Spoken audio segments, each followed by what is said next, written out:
Good afternoon, Mr. President, Madam Vice President, everyone. Thank you for joining us. This is an historic occasion. We are here to view the highest resolution image of the infrared universe anyone has ever seen, captured by the most powerful telescope anyone has ever made.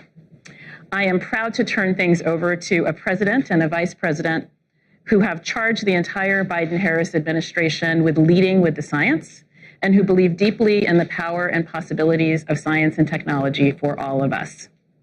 Madam Vice President, we particularly appreciate your leadership of the National Space Council and your commitment to ensuring innovation in space. The floor is yours. Thank you. Thank you. Well, good evening, everyone. I am very honored to be with you all.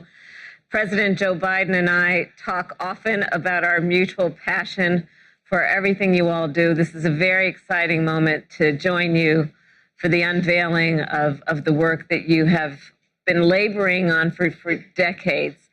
So to our President Joe Biden, thank you for your leadership around all of these issues. Our NASA Administrator Bill Nelson and the Office of Science and Technology Policy Acting Director Dr. Alondra Nelson.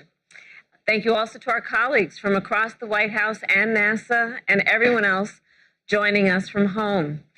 So yes, as chair of the National Space Council, I know that today represents an exciting new chapter in the exploration of our universe.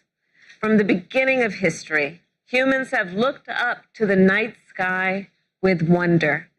And thanks to dedicated people who have been working for decades in engineering and on scientific marvels, we can look at the sky with new understanding. When NASA launched the Hubble Space Telescope in 1990, we were able to see the stars unobstructed by the Earth's atmosphere and understand the universe in ways we could have never imagined even a few decades earlier. And now we enter a new phase of scientific discovery. Building on the legacy of Hubble, the James Webb Space Telescope allows us to see deeper into space than ever before and in stunning clarity. It will enhance what we know about the origins of our universe, our solar system, and possibly life itself. This was made possible by partnership among nations, and it is an example of how the scientific endeavor can build upon the international rules and norms that govern our cooperation in space. This telescope is one of humanity's great engineering achievements. And the images we will see today are a testament to the amazing work done by the thousands of workers across our nation who dedicated years to this project. They embarked on this complex endeavor for the benefit of humankind, and in the process accelerated American innovation, strengthened partnerships with our allies, and will undoubtedly inspire generations to look to the heavens with excitement and ambition. With that, it is my great honor to introduce a leader who has always believed in the power of American innovation and international cooperation to achieve the remarkable, our president, the President of the United States, Joe Biden. Well, it's great to be with you all. And I was going to say good afternoon, but we're starting this meeting late because I was engaged in preparing for a trip to the Middle East. But today is a historic day. And thank you, Vice President Harris, Chair of the National Space Council. And thank you, my dear friend and our outstanding NASA Administrator and the only guy here that's been in space, Bill Nelson. Bill, you're a good friend. Thank you very much for what you're doing. And Dr. Nelson, you're doing a great job leading this Office of Science and Technology and Policy. It really is a matter. It really is amazing. 6.5 months ago, a rocket launched from Earth, carrying the world's newest, most powerful deep space telescope on a journey 1 million miles into the cosmos. First of all, that blows my mind. 1 million miles into the cosmos. Along the way, unfolding itself, deploying a mirror 21 feet wide, a sun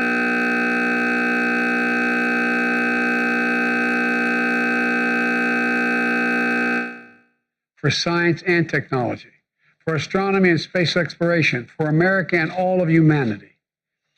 You know, as an international collaboration, this telescope embodies how America leads the world, not by the example of our power, but the power of our example.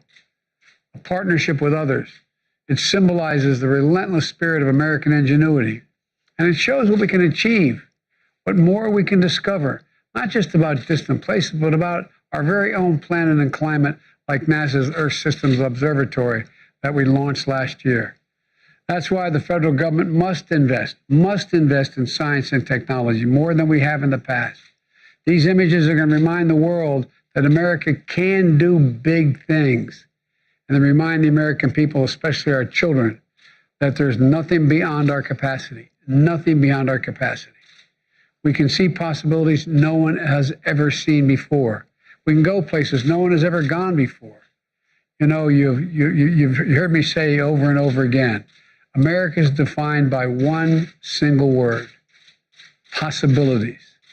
Possibilities. I want to thank the team at NASA once again showing that that's who we are. That's who we are as a nation of possibilities. And now let's take a look at the very first image from this miraculous telescope.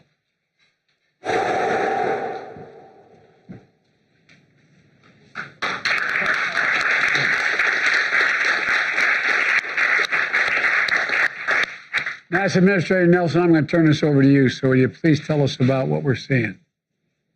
Mr. President, if you held a grain of sand on the tip of your finger at arm's length, that is the part of the universe that you're seeing, just one little speck of the universe. And what you're seeing there are galaxies. You're seeing galaxies that are shining around other galaxies whose light has been bent.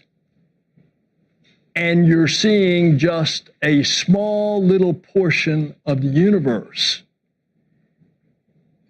You know, 100 years ago, Mr. President, Madam Vice President, 100 years ago, we thought there was only one galaxy. Now, the number is unlimited. And in our galaxy, we have billions of stars or suns, and there are billions of galaxies with billions of stars and suns, and we're getting our first glimpse. As you said, Mr. President, we're looking back more than 13 billion years. Light travels at 186,000 miles per second. And that light that you are seeing on one of those little specks has been traveling for over 13 billion years. And by the way, we're going back further because this is just the first image. They're going back about 13.5 billion years. And since we know the universe is 13.8 billion years old, we're going back almost to the beginning. That is the discovery that we are making with this. There's another thing that you're going to find with this telescope. It is going to be so precise, you're going to see whether or not planets, because of the chemical composition that we can determine with this telescope of their atmosphere, if those planets are habitable. And when you look at something as big as this is, we are going to be able to answer questions that we don't even know what the questions are yet. This is what's happening. And it's because of this wonderful team that's out here. Part of that team, led by Thomas Zurbuchen, it was in trouble financially 5 years ago. He took it over. He got Greg Robinson, that you're going to meet, to direct it, and the result is what you've seen. So what an incredible team, joined, by the way, with our international partners, the European Space Agency and the Canadian Space Agency. So this is an international endeavor. It's amazing. I wonder what the press like in all those other places. Time for the press to leave, and then we'll continue the briefing.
The weather not going to be as hot this week, so some of you may be headed outside for your workout, but will you get a better workout in the morning or at night? Or does it even matter?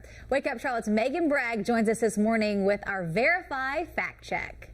It's summer in full swing. Many are ramping up their workouts, and some are wondering if you get a better workout in the morning or at night. So we wanted to fact check this. Our sources, these two Charlotte Orange Theory coaches, and a study by Frontiers in Physiology.